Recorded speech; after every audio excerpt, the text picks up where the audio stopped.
Personally, I believe that this is the most important day I have lived in this year, to finally release the first episode. This project is not about me or what surrounds me. This is about people. People that have moved on using creativity, strategy, or even audacity. People that I personally admire, and you probably would too. New Paragraph is the proof that life, like a great story, doesn't have a structural line, a specific genre, or even an end. Everything is part of a great change, a new paragraph. But yeah, Maryna, how are you? I'm good. I know it's gonna be like a bit stressful because, yeah, it's our first episode, but yeah, like filming this is kind of difficult, you know? For whom? To me, to be honest. Like, I don't know, I think I'm gonna be more exposed to the camera and to everything that might happen here. Ooh. So, yeah, guesses are not that like damaged after the episode. But Maryna, where are you from? So I was born in Ukraine and born and raised until I was 16, and then in 2016 when I was 16 I moved to Montreal, Canada, which it's like when I moved here I started the whole new life without knowing any languages except my own, which is Ukrainian and Russian. So yeah, it was like a new chapter of my life.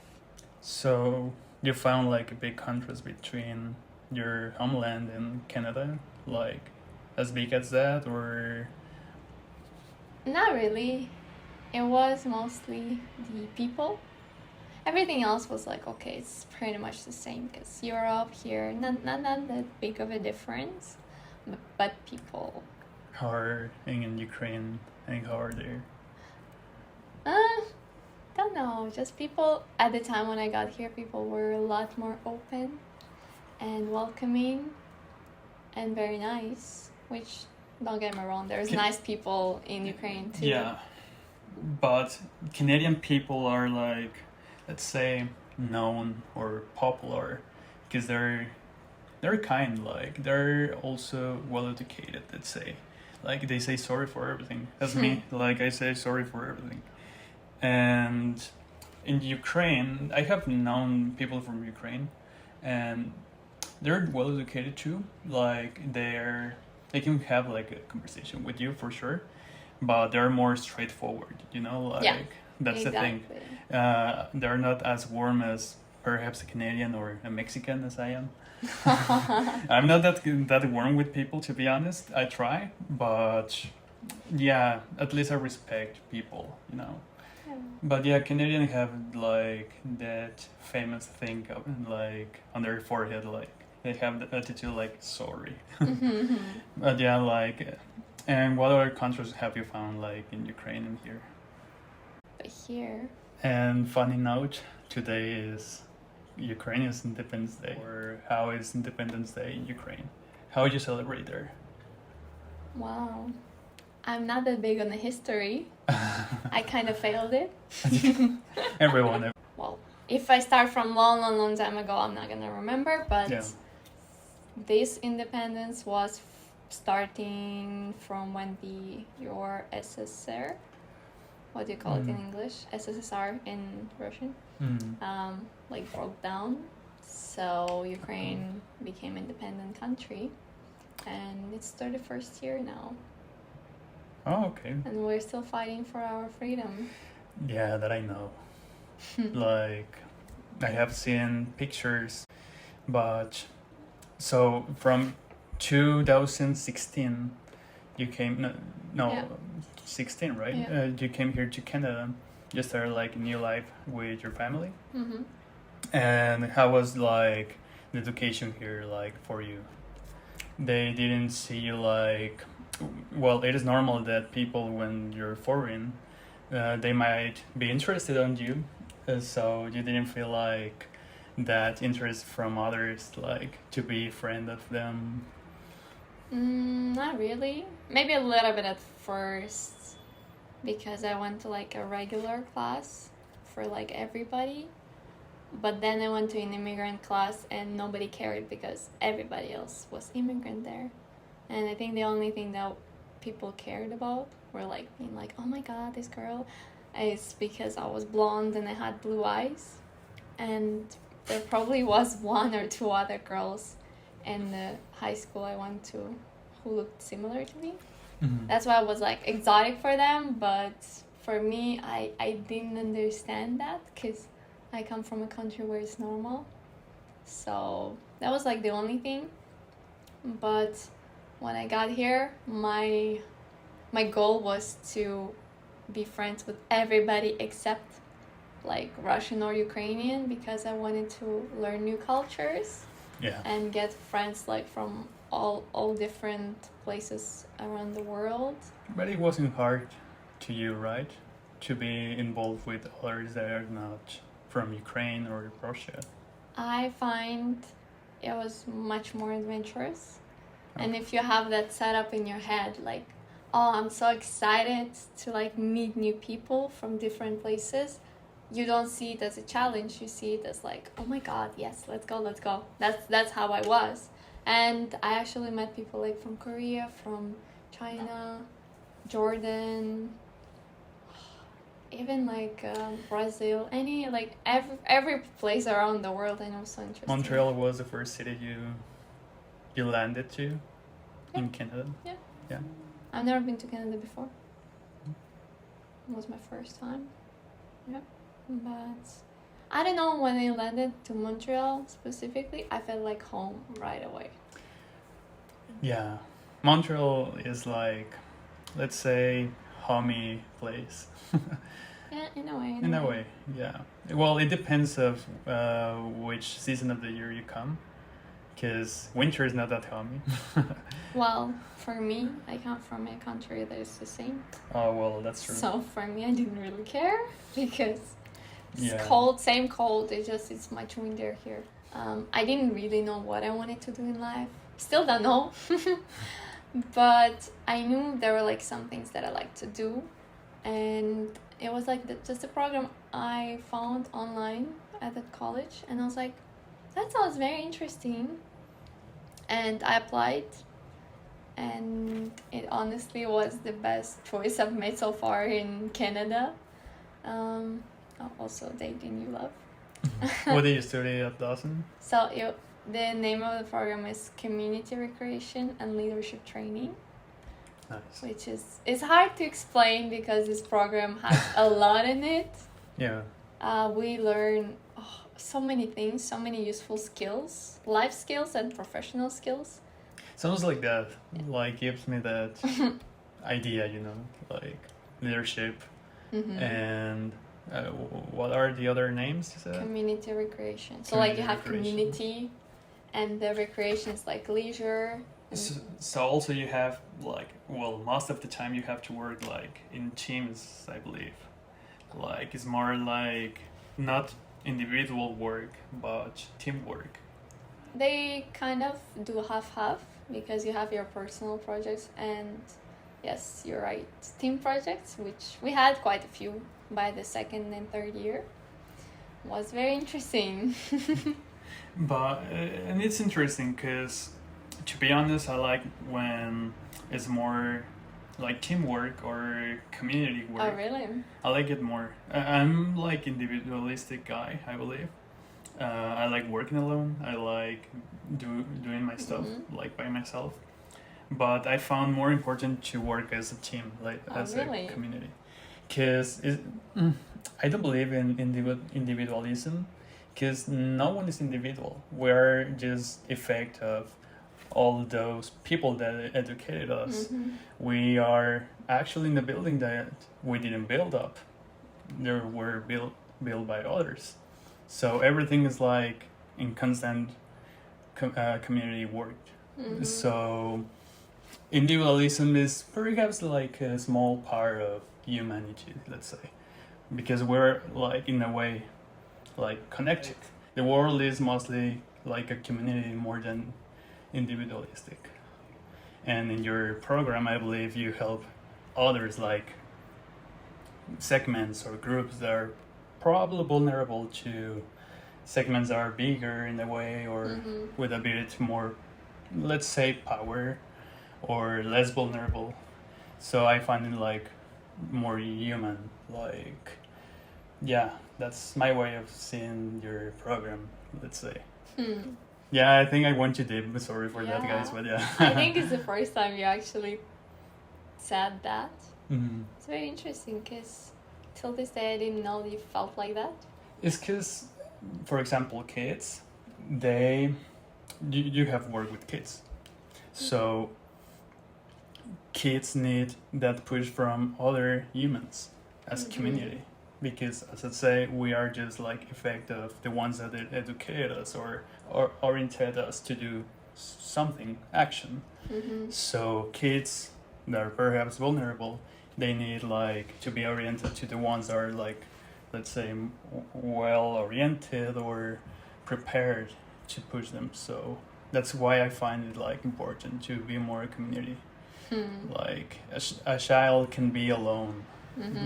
She or he cannot be standing alone like in a big city. So I think you were very much impressed with my work with children. Yeah, to be honest, yeah. Because you didn't have those ideas before you worked with kids.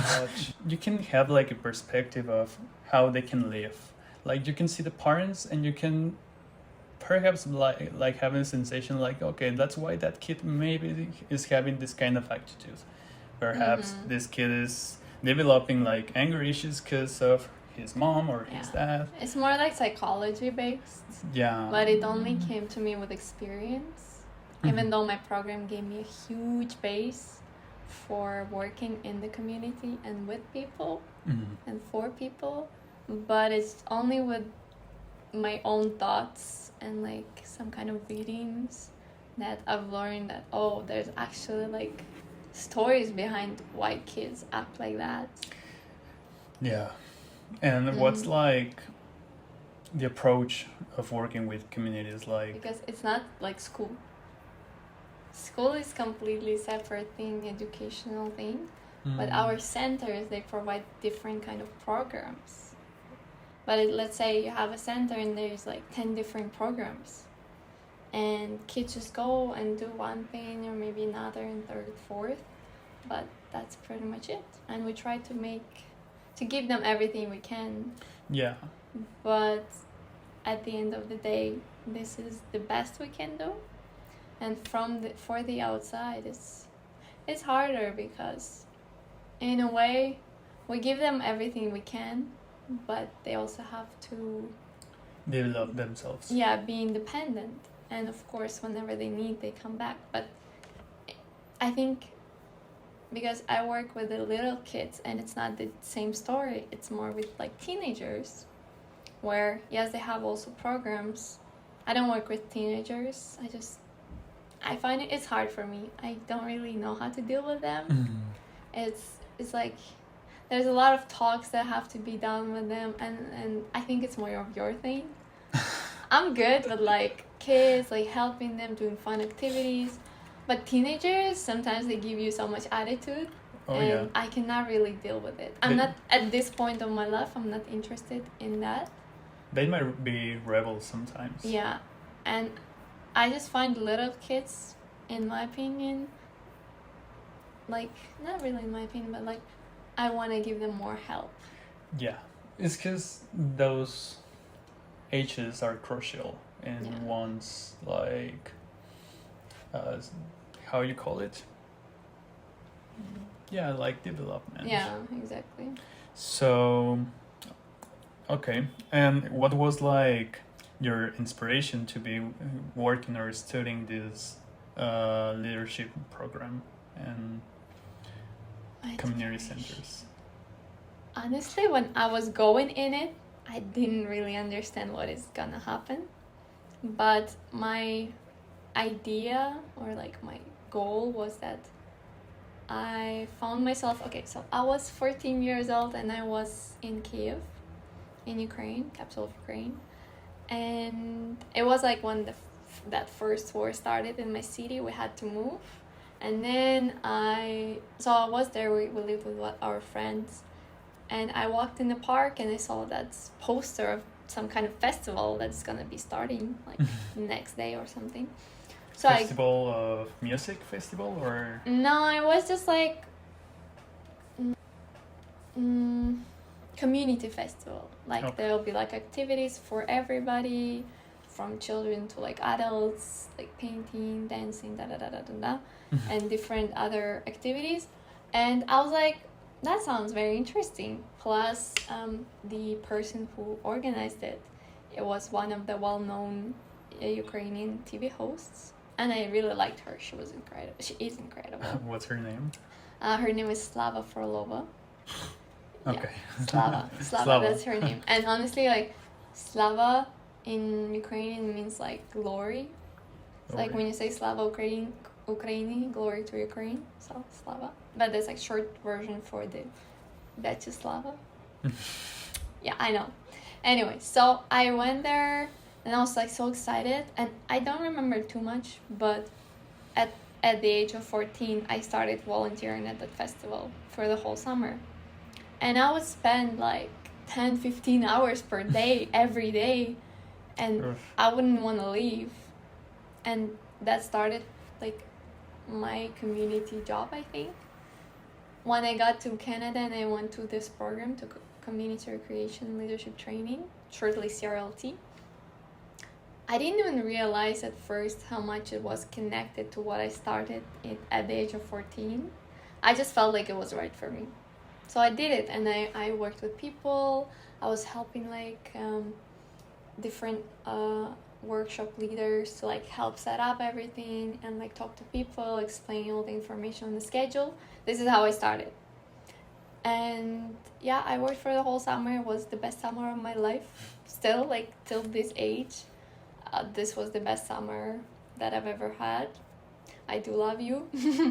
But that summer was memorable for every person who was in there. And yeah, then I got here and I just I don't know, I just felt like this program is something interesting and I would want to work on more festivals. So before applying to that program, I actually did volunteering for Just for Laughs and Comic Con. I think that, yeah, and Holy Festival for that summer before my interview for the CRLT program. Okay. So I felt like, oh my god, this is actually like, this is so amazing. I love doing this. So perhaps like the common thing of those like interests were the fact of helping to someone, well, not specifically someone, but a group, let's say. Yeah, in a way, I liked that the festivals are always fun and there's always so many cool things to do and I would never get bored. And also, not like the recognition, but like the payoff from that is amazing. Yeah. So I really liked it, and till this day, like there's some top list festivals I want to work at. So I went to this program with this kind of mindset that I want to organize events. Okay. I want to manage all of that. And I didn't know of the like community centers work. This is what I learned already in the program. And I did my internships with different centers. That's where like I got deeper in it and like understanding different type of clientele. Like I worked with seniors for like one internship. In my second internship, God, what did I do with? Oh, I did work with children, but it was pandemic, so it was like online, so it was kind of boring. But in my third fieldwork, I got to do a lot of things I love. So I did work with children. I organized activities, programs, like mini events, and then I got to lead the camp, like the spring camp. I did all the schedule, all of the planning, activities, and working with counselors. And then they hired me for the summer, so that's what I did. And this is pretty much what I love to do, but I still don't know what exactly I want to do in life. It's like, this is normal. Yeah, this is like a part of what I can do, but I feel like there might be something bigger for the university. So that's what I'm doing for now. Yeah, but it's interesting. Like at least in this kind of jobs you can like find what your passions are, at least. Like you can have like experience in those areas, and as you said, like if you don't know like what exactly to do with life in general, well, at least you have a backup of experiences. Yeah. Like you're not like completely lost, but In a way, because I know there are some people in my program who are not sure. Because I was sure. Like, the only thing I knew is that this is my program. yeah, Like, I never hesitated. Never in the 3 years that I was doing it. But I know there were people who are like, I'm not sure if it's my thing. So, like, I think if you like to organize things, if you like to manage people or I don't know, different situations, if you like leading activities or any kind of events, and if you like planning, this is like the most important. This is your program, because at the end you can actually work whatever you want, like from school to a hospital. That's why like there's a lot of possibilities, yeah. which I love. Do you consider yourself as a dynamic person? I would say yeah. Like when I'm in the moment, when I'm like working, I think you've seen me work. Yeah. I go like crazy, just because I love it. I never stop, and I love multitasking at work and all the stressful situations. It's like it exhausts me, but I love it. So I think yeah, I'm very dynamic sometimes. Yeah, like I have seen you like working from side to side, running because there's like something urgent or. Oh yeah, sorry, poor you. Sometimes weren't mean to you. No, you weren't. I Yeah. mean, like there's a limit where people can be professional or rude. You know. Yeah. You weren't rude. You weren't like. I was trying, because when I'm overwhelmed and like people try to ask me things and I'm like, I can't, I need to think of this right now and deal with this, especially when it comes to children.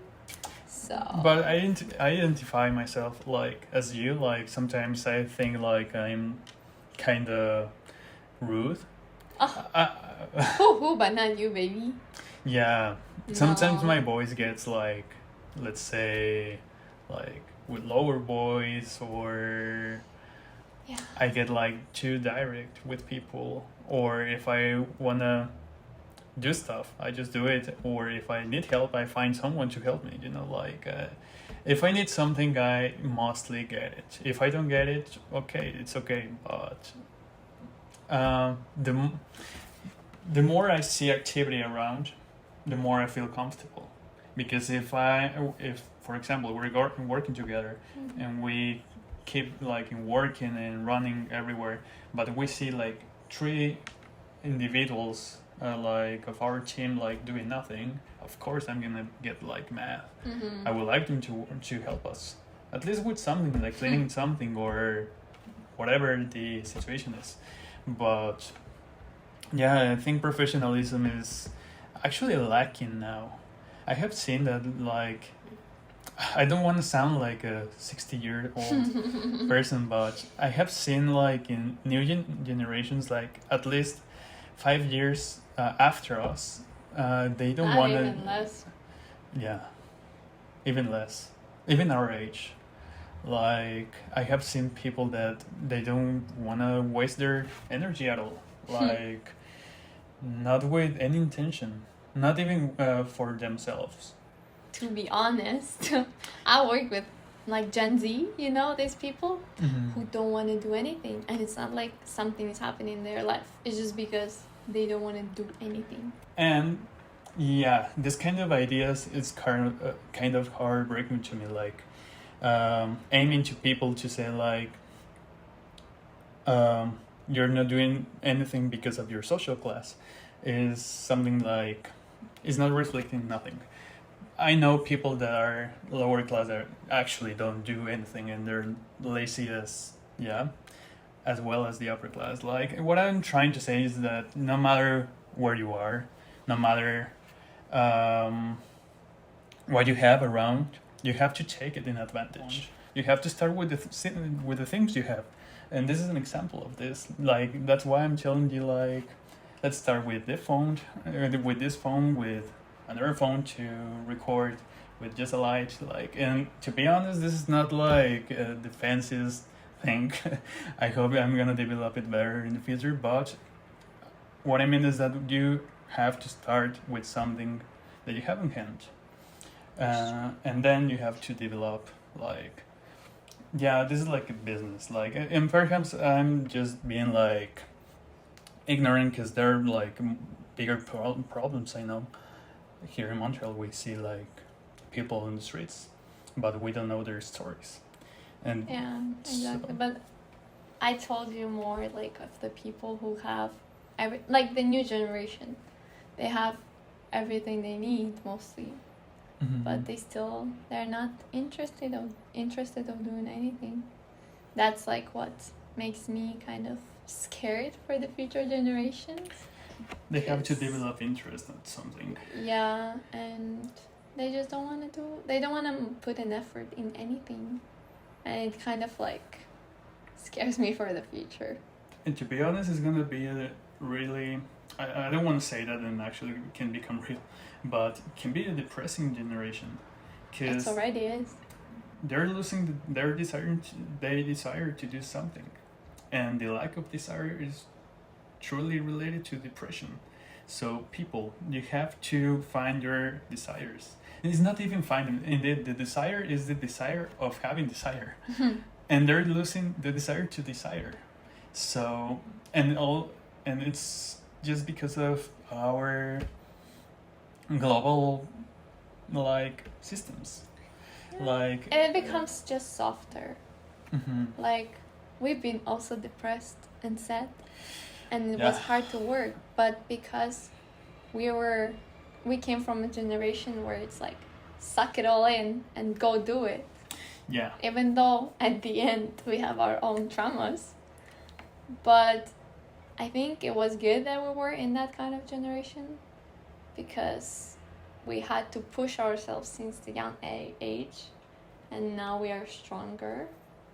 I do respect the Gen Z generation, but I really want them to take the advantage of the good things. Like, okay, you want to have mental day, of course have it, but it's not like you just don't do anything at all just because Yeah. you don't want to. And that's like paradox of doing, of actually doing Mhm. action, and not doing anything.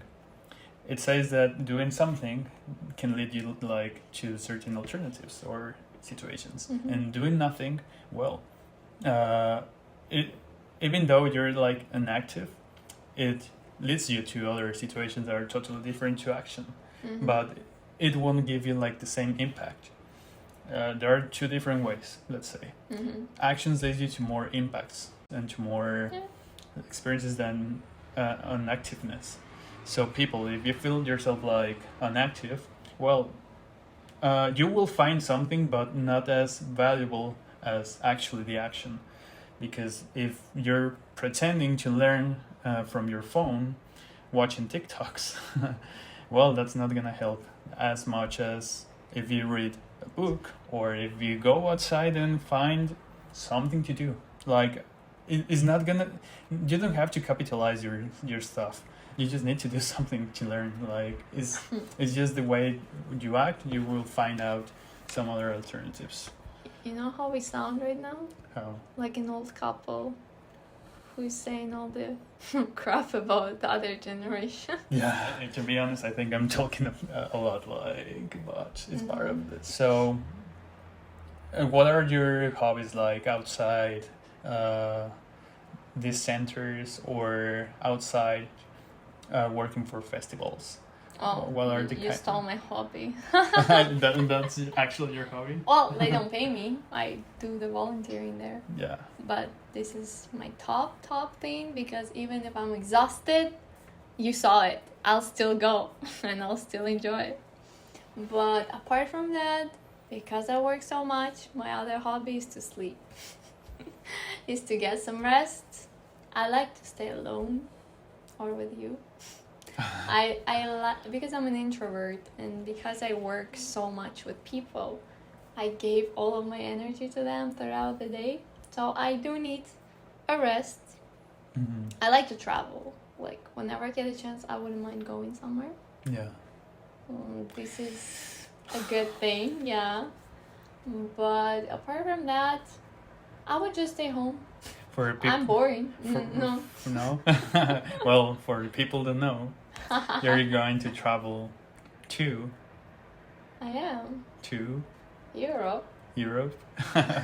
You need it, like, and you actually deserve it. Like, I have seen you working, and you actually work hard, and yeah, like, it's not as easy as people think. Like, Oh yeah. Yeah. People think like, especially in the program that I was, people would be like, "Oh, you only play games there, and that's it." No. No. Like we plan so much, we work hard. I've been there, and it's not just that. Like, I assure that. Yeah, and it was not the hardest program that I did that anybody could do, but it was very intense and demanding. But in a way, it gave me a lot of strength, because I've pushed myself to the limit so many times over 3 years that my professional side was really, really good right now. Yeah. Stop me if I'm being like a bit intrusive, but Stop. stop. No, but usually like those kind of behaviors, like you're being pushing yourself to develop like your skills more and more, or to be like more perfectionist with the things you do, like that comes from childhood, like how we've been like educated in childhood. What do you think were those factors that leads you to those behaviors during like childhood? I would say it's mostly the trauma. Traumas. Yeah, Everyone because, has traumas. well, yeah, the childhood trauma that led me to work that hard. Yeah. Well, first of all, I'm Capricorn, so I'm already supposed to work very hard. But I didn't work hard my whole life, like until like the age of 14, I would say. Just because my family didn't really inspire me to do that. I think what I've seen my family work a lot. Like my father and my mother, they were always at work. I would barely see them. So I think in a way, I'm just starting to realize it right now when they tell you that. But that's part of this. That's what I saw. That's part of this podcast. Like, psychology. The psychologist. I'm with my therapist. Sorry, can't answer right now. Yeah, but I think because I've seen my family work a lot, but in like a sad way, they didn't spend time with me at all. So I think that is where the other part of trauma comes, and I had to like develop my personal side along with my professional, it was hard, but it was interesting. I think, like I told you, with the coming to Canada and being excited about something and not scared of it, that's what helped me. I was excited to develop myself. I was excited to learn new things and meet new people. That's like why by the age of 17 I met like half of Quebec famous people, just because I was genuinely curious to go and see and work there. So it's just, I was always looking forward to new things, and that's why I think it made me work as hard. So yeah, I guess that's it. And from like childhood, again, like I think I developed all by myself. Like I did see certain things, but it's only after I learned more about my internal self and my goals in life, that's where I developed this kind of working nature.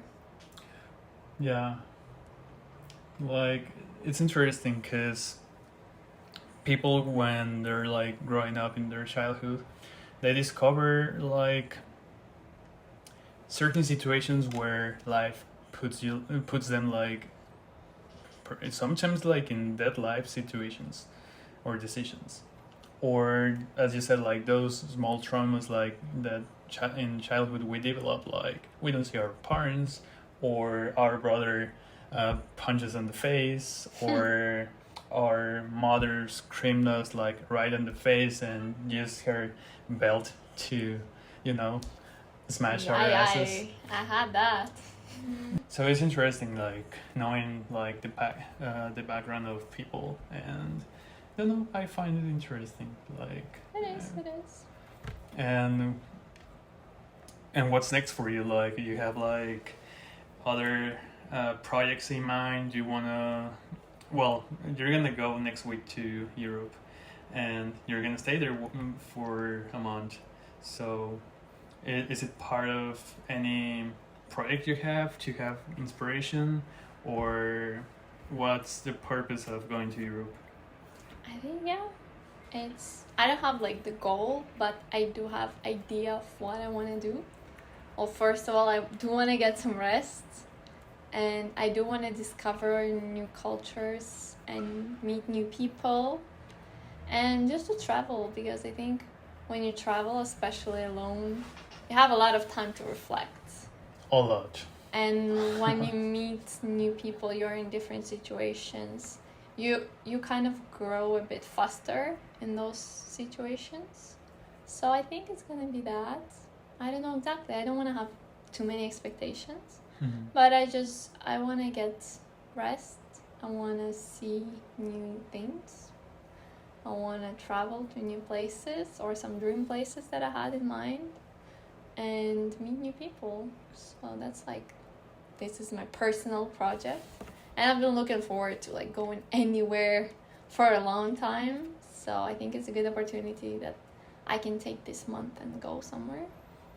And after I come back, I do have another offer of a job that I think will be very interesting. It's exciting, scary, because there'll be a lot of responsibility on me.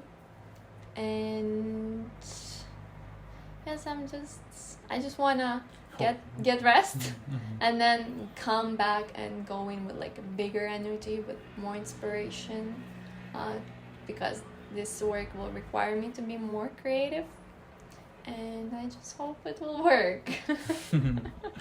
Well, yeah, looking for that, and hope it's gonna be like that.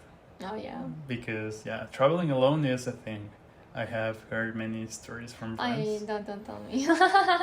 I'm telling you, like, and actually living alone. Well, you're not totally alone. You're gonna, exactly. You're gonna go find. Yeah.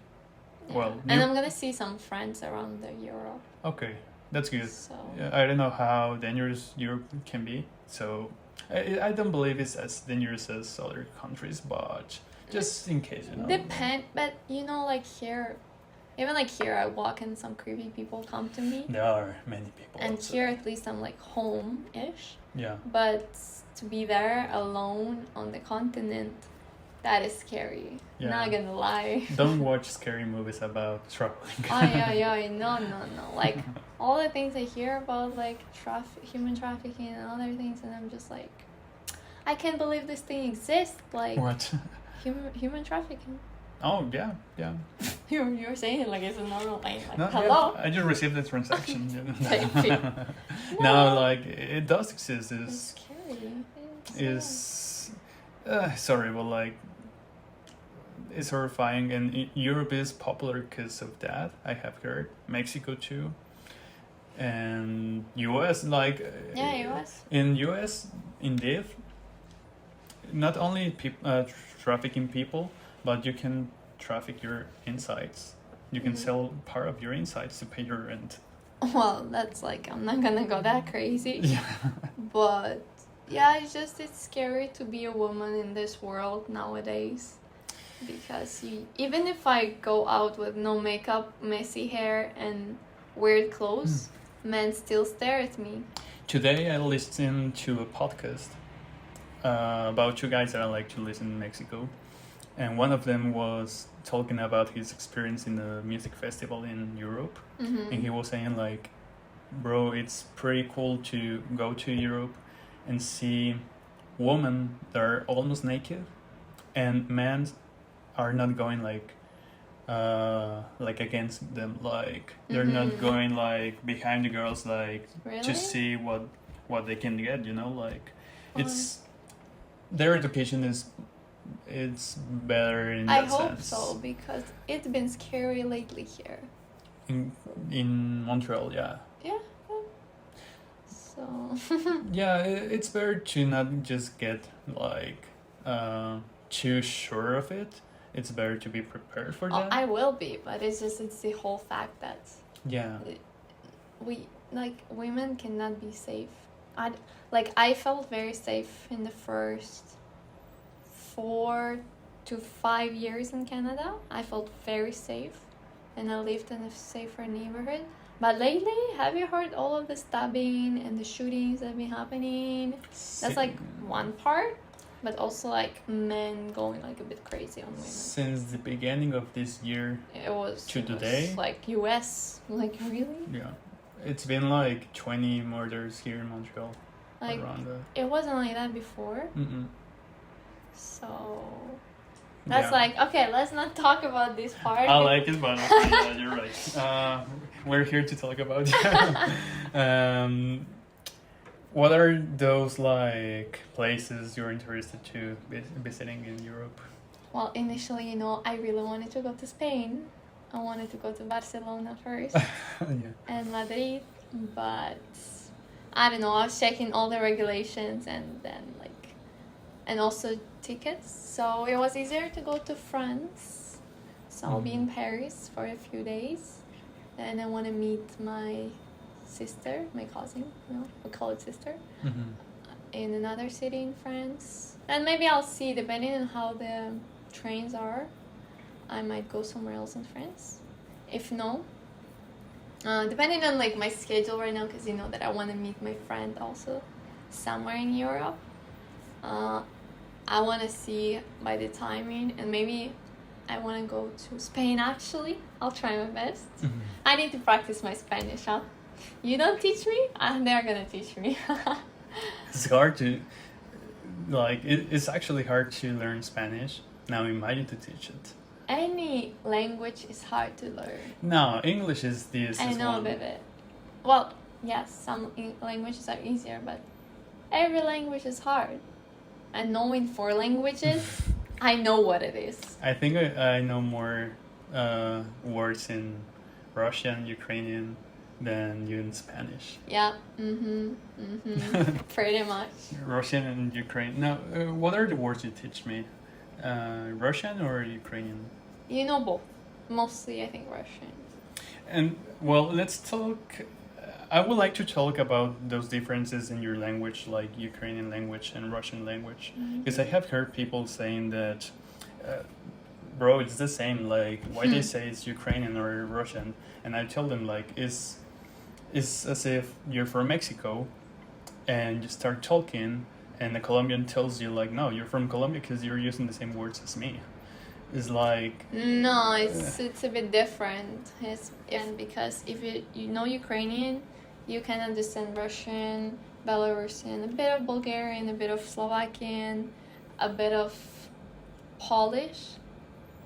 But if you know only Russian, you don't understand any other language than the Russian. Because it is actually very different. Like, the thing is that I come from east part of Ukraine, which is the part where mostly everybody speaks Russian. Like, everybody knows both languages. But it's like in Canada, You go to British Columbia, everybody speaks English. Nobody really knows French. Mhm. But you are in Montreal, everybody mostly speaks French. So it's the same thing. Like, but there, where the closer you're to the border of which country, that kind of mix goes in. So since I'm closer to Russia, Russian is a bit higher percentage that people speak. Mm-hmm. So because of that, my family doesn't really speak Ukrainian on a daily basis. That's why my Ukrainian has been going lower and lower. So it's not the same language, because if I would want to speak in Ukrainian right now, it will take me a few minutes to remember some words. So, but it comes with practice. Like, if I go to Ukraine and I speak Ukrainian for 2-3 days, it comes back right away. Yeah. But even though there are some similar words, it is totally different languages. It comes from the same family, but if I want to speak Russian, I can do it. If I want to speak Ukrainian, I can do it, but it's hard. It takes a lot of concentration on separate languages. And as I told you, a fun thing, I always tell people, I'm like, if Ukrainian can understand many other languages, not fully, but a little bit. Yeah. Russian, if you talk to Ukrainian or to Russian, they don't get anything. Like 2-3 words that are similar, maybe. So we have an advantage of that. What are those cultures that you have in contrast or even similar, like between Russia and Ukraine? Well, I never was really interested in Russia. Never. So, and I've never been in there. And I never want to go there. Let's start with that. So, I don't really know them that much. I know that they are, in my opinion, they are a bit more, like, they're not as nice. Like Ukrainian are like Canadian version. To be honest, I was afraid of meeting your parents because I was thinking like perhaps they're like Russians, like way too straight and cold faces and cold like personality, let's say. Like because I have met like Russian guys and they're pretty cold. Like they're really straightforward with their words, and they have face like of not few friends. But yeah, there's like a big contrast that I have noticed like between Ukrainian and Russian, like talking about personality. Yeah, we're a bit more like, you know, like I'm always like smiling and and like a sunshine. That's what people tell me. Okay, I'm being humble. But I never really liked their energy. Like not even before war. It's just like, I don't know. They're repulsing me with their energy. Also like their accents. Ugh. Sometimes I would hear like that accent from Moscow. It's so sad. Like I can't listen to it. It hurts my ears. Yeah. But okay. I'm not too much hate, but it's just like they're like, I would say Ukrainians are more like warmer people. Yeah. That's like the biggest contrast I can give you. And how's like a normal day in Ukraine, like at least in the city you are from? Depends from which part you are. Because I come from a tiny city nobody knows about. I mean, until the war nobody knew about. I think it's smaller than your city. Not sure. But it's small and boring. And if like, you know, I can tell you like there's a difference in between like small city and like when I lived in Kiev. Where are you from in Ukraine? Sloviansk. Yeah, so it's like the east part of Ukraine, closer to border with Russia. So, and it's a very small city, so like I never had much to do there. We barely had parks in there, like I think 1 or 2. Parks? Yeah, I never been in the park there. So I don't know, it was boring. Like wake up, if you have school, it was like 7-minute walk to school. And if like you have free time, we would, because we had like our streets, right? And I was here, like my neighbor was like 2 houses away from me, so we would meet somewhere in the middle next to somebody's house, like because everybody there is like not friends, but like everybody knows each other, at least on the street. And we would have like tire from the car, you know, from like a big truck, the huge tire, and we would sit in it and we would play cards and like talk about life and play other games. Like we were very creative, and that's it. There's not much to do. What kind of games you were like playing there? I mean, you're mentioning creativity, so how will you use creativity to have fun there? So there were different kind of activities, but let's say we were like 3 friends there. Okay, me, another girl, and another boy. And that boy was older than us, so he introduced us to poker. At the age of 7, I learned how to play poker. Are you good at poker? I was actually very good. I don't remember too much of like, I remember like Full House, like Carré or whatever it's called in English. This was the same thing but over years. Imagine. Almost, okay, like 70-80% of time we would play cards. Every day.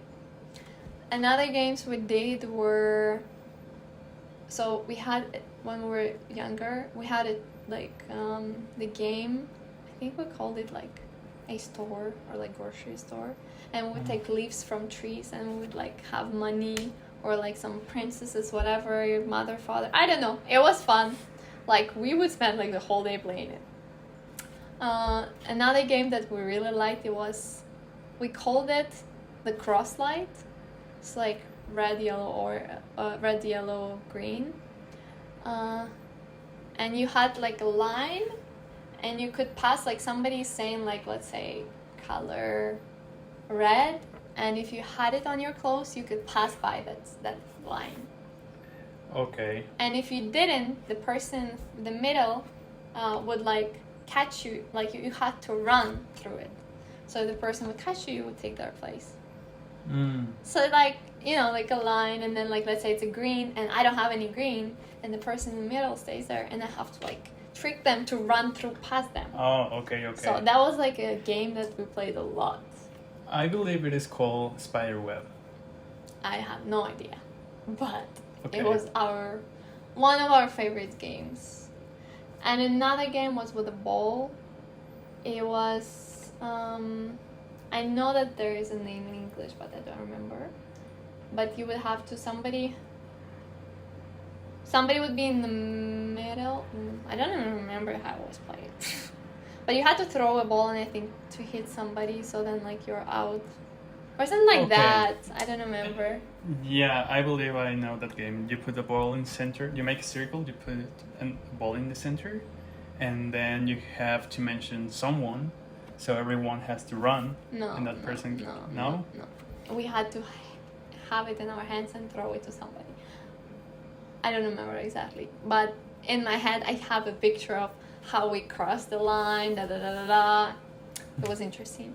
And by the way, we had a soccer too, which I was not that bad with catching the ball. So there was like a stone wall of some kind of factory that was like right in front of my house. So we would draw like the lines there for like soccer net. Okay, yeah. And we would play. And when it goes over to the factory, we would have to like go in there while nobody sees. Or if it goes to my house, I would have to climb there. So it was kind of fun. It was like just like a street, small street. You had like, here you had the stone wall, and here you had my house. So there was like 5 meters. No, maybe like 10. So that was like our fun. We only played on our street because there was nothing else to do. Literally. I want to know you, but not only like the structure, your body, how you are, but also those circumstances that lead you to be how you are, or how you think. Well, I have a last section with you. This is called, I just created it. This is called Without Wikipedia. Without Wikipedia. Okay, let's go. So, bring it on. Maryna, See? what is peace for you? That's a good one. I love peace is when I'm calm. When there is no craziness in my head, that I've learned how to stop it. Peace for me is deep breath, slow breath, and just being in the moment. Appreciating everything and not thinking of all the future problems, because that creates anxiety. And I like my peace. That's exactly what I told you, like, oh, I want to stay home is because I'm lacking peace. Okay. So I stay with it's being with yourself. That's what peace for me. Freedom for you.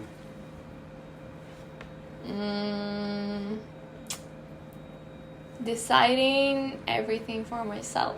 What I want, what I need, what I want to do, what I want to be. Not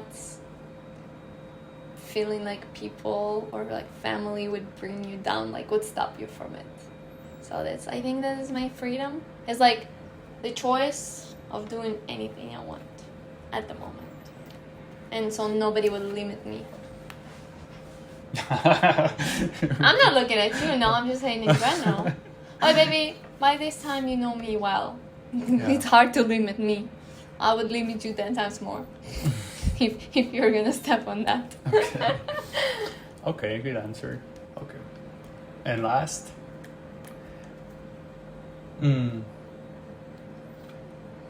I thought I had a good one, but now I think about it and I think... You want to try?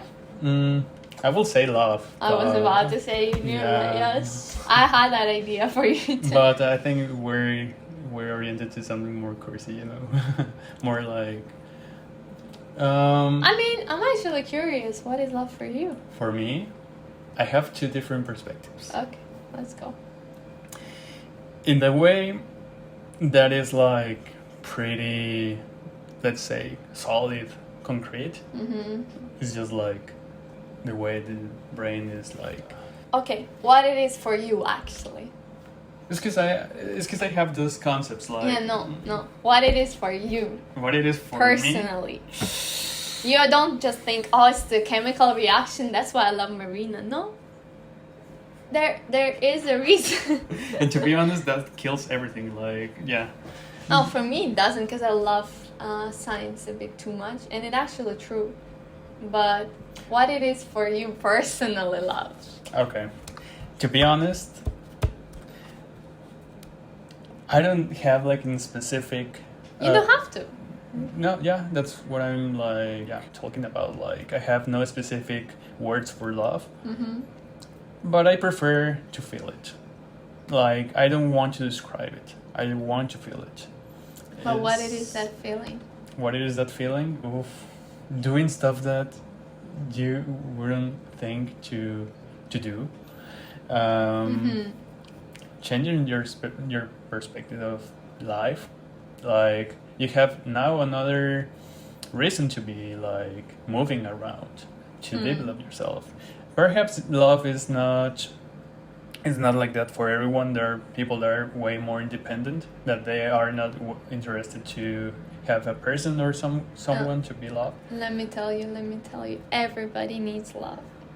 Even though those people say, I don't need anybody, love is not only that is coming from somebody else. No, love is also personal love. So those people are lacking love. It can be like personal to someone, even to ideas. Yeah, it's even just, to I had to add it to that people who don't want it, they're those who need it the most. That's what I've learned. Yeah. Yeah, they're in love of that idea of not being in love, but they still in love or loyal to that idea. They love it. They need love personally. Personally, yeah. But well, going back to me, like, what is love for me? Yeah, I'm telling you, like, I prefer to feel it than describing it. But if I have to describe it, it's because I have to generalize a lot. It's a lot. Like, love can make you feel and think and act as many ways, like you haven't expect. That's very interesting. And you're even how to say. No, it's not bad. It's just I don't find the words. It's just that, like, yeah. It's because, to be honest, it's just like hard to explain love to me. It's just I just want to feel it. Like, it's like something interesting to me, and it's the only thing we have to take care of ourselves. To be honest, and not even humans. Like, even your dog. If we're trying to get rid with certain situations, you leave just a bit of love. Like, if there's like a catastrophe, you need it's not even love, just sympathy. It is also that love is trying to sympathize with someone else, trying to understand that person. If you don't understand, at least respect. So I think that is all for today. I think I have talked a lot. Wow. And yeah, just that, Maryna, is there something else you want to add to this conversation? No, I just want to say thank you for having me. It was an interesting talk and it went in many different directions. It's a pleasure. It's a pleasure. Yeah, thank you. Well, that's all, guys. I see you in the next episode.